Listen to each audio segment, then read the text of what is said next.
இன்னொருத்தன் சொல்றான் நான் யாரை சார்ந்தவன். கவனிங்க, யாரை சார்ந்தவன்? பவுலை. இன்னொருத்தன் எதை சார்ந்தவன்? ஒரு பய கூட யாரை சார்ந்தவன் சொல்லல, ஆண்டவர். ஏன் தெரியுமா?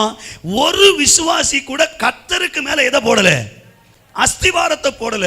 போட்டதெல்லாம் எதுக்கு மேல போட்டிருக்கானா, ஒரு கூட்டம் பவுலுக்கு மேலையும் ஒரு கூட்டம் அப்போலோக்கு மேலையும்.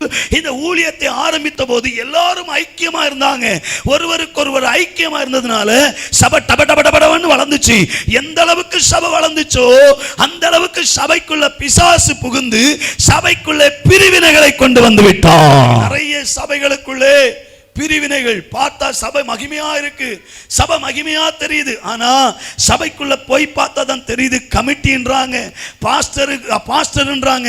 ஒரு குரூப் பாஸ்டருக்கு சப்போர்ட், இன்னொரு குரூப் கமிட்டிக்கு சப்போர்ட், இன்னொரு குரூப் அவங்களாவே ஒரு கூட்டத்தை கூட்டிக் கொள்ளுகிறார்கள். இது சபை அல்ல, இது ஆவிக்குரிய சபையா இருக்க வேண்டுமானால் நீங்கள் கிறிஸ்துவை உடையவர்கள் என்பதை மறந்து விடக்கூடாது.